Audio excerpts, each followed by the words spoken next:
progressive Democrats, Alexandria Ocasio-Cortez. Here's the Green New Deal.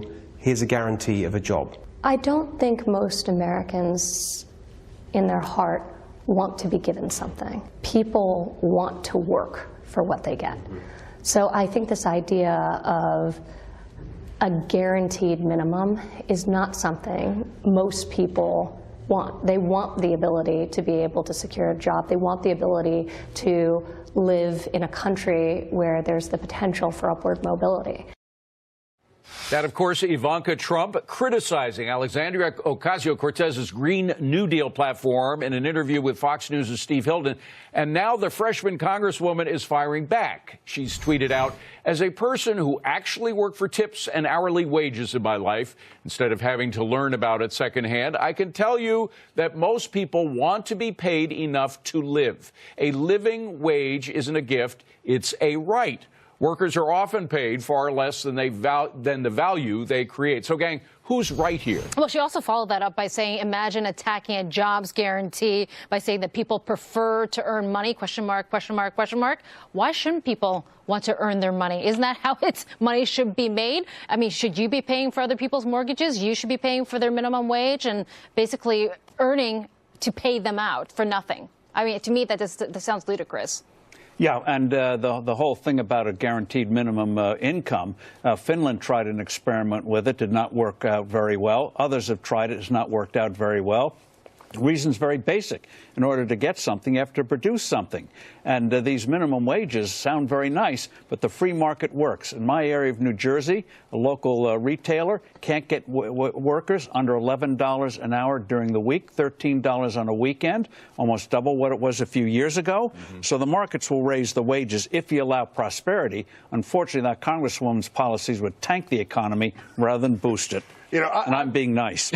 I've been sticking up for AOC on this program. Then she went and chased Amazon out of my hometown. So that's the thanks I get. So I'm not going to do that here. But I'll just say that, look, we're coming up on the 10-year anniversary of that $7.25 federal minimum wage.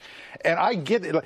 All I'm saying to Republicans is you got to give people something. Would it kill you to bring that up to $10 or something like that? Because if you don't do that, you might just end up with the AOC plan. It might be a lot worse. And if they're paying them 11 or 12 down the shop rate, great. Shouldn't cost you anything to bring that minimum up to 10. Well, but the thing about a national minimum wage, especially if you bump it up too high, regions in this country have different costs. And what would seem reasonable or cheap in New York would seem like putting people out of work in places, other parts of the country. And it hurts those with the least. And the real key in life, as you know, David, is that first job. That's when you learn to work with people, come in on time, dress right, and things like that, work with customers. That's what a high minimum wage kills. You know, Jack, I'm shocked that you and AOC have hit hard times. I'm really sorry. My condolences, because, you know, you're one of her big defenders, I guess, from what I know, if there are any. Guys, do you see where we're going with this? I mean, can you imagine this Green New Deal, right? Like, we won't have airplanes anymore. We're going to have really great smelling cars, no smog, maybe no jobs to go to because we're going to have this guaranteed income. I mean, in like 20 years, it's going to be everybody living in the same type of house, eating the same type of food, just laying around doing nothing, maybe watching the same TV shows like Bulls and Bears. I mean, it's just going to be great stuff. It's going to be totally mindless society. And well, I got to say, as a former waiter and bartender myself, she's not the only person in the world who's ever a bartender. I can tell you tips mean a lot more than a minimum wage. It's tips where you make your money. For a lot of reasons, it's tips. But the primary reason is it gets you to work harder. And when there's an incentive, and this is the one thing she doesn't get and all of her proponents don't get, incentives matter. If you have an incentive to work harder and you get more tips and so forth, you don't need a minimum wage. It's that simple. I just want to point out, hopefully, by the way, you were only taking the tips off your table, not the other waiters. No. And we didn't pool our tips. But look, if you have a minimum wage that's as low as where we are now, and if you combine that with a payment like this earned income tax credit for people who they work but they make too little, what happens is the payroll costs for these big corporations come out of my pockets, right? Because we take federal money and we top off their wages. This should be a Republican push. Republicans should not want corporate welfare like this. They shouldn't want me paying the payroll payroll costs of big companies. They should want to bring that minimum wage up to a point where we don't send people on the federal And dole. lower the When is the regulations minimum- on them, Jack. Yeah, one is the minimum wage, and the other issue is a guaranteed income.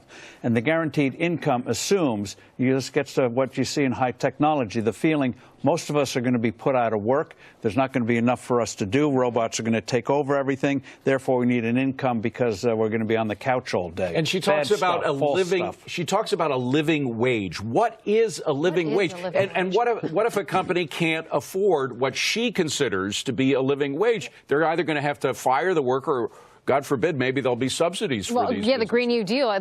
The Green New Deal, let me get that out there, is $15 an hour. That's a living wage, which a lot of companies say, hey, well, that takes away our profits. And does that mean we can employ as many people? Probably not. So in the end, who gets hurt? Those that need Why a in job. fast food, you're seeing more and more kiosks. That's Yeah. right. That's right. Yeah, and when the government's when the government's growing all our food for us, as Steve talked about in a previous segment, it won't even matter because you know what? It won't cost anything. The government just hand it all out and screw that up too. It's All like right. the old Soviet Union. The health care was free, they used to say, but you can't get any.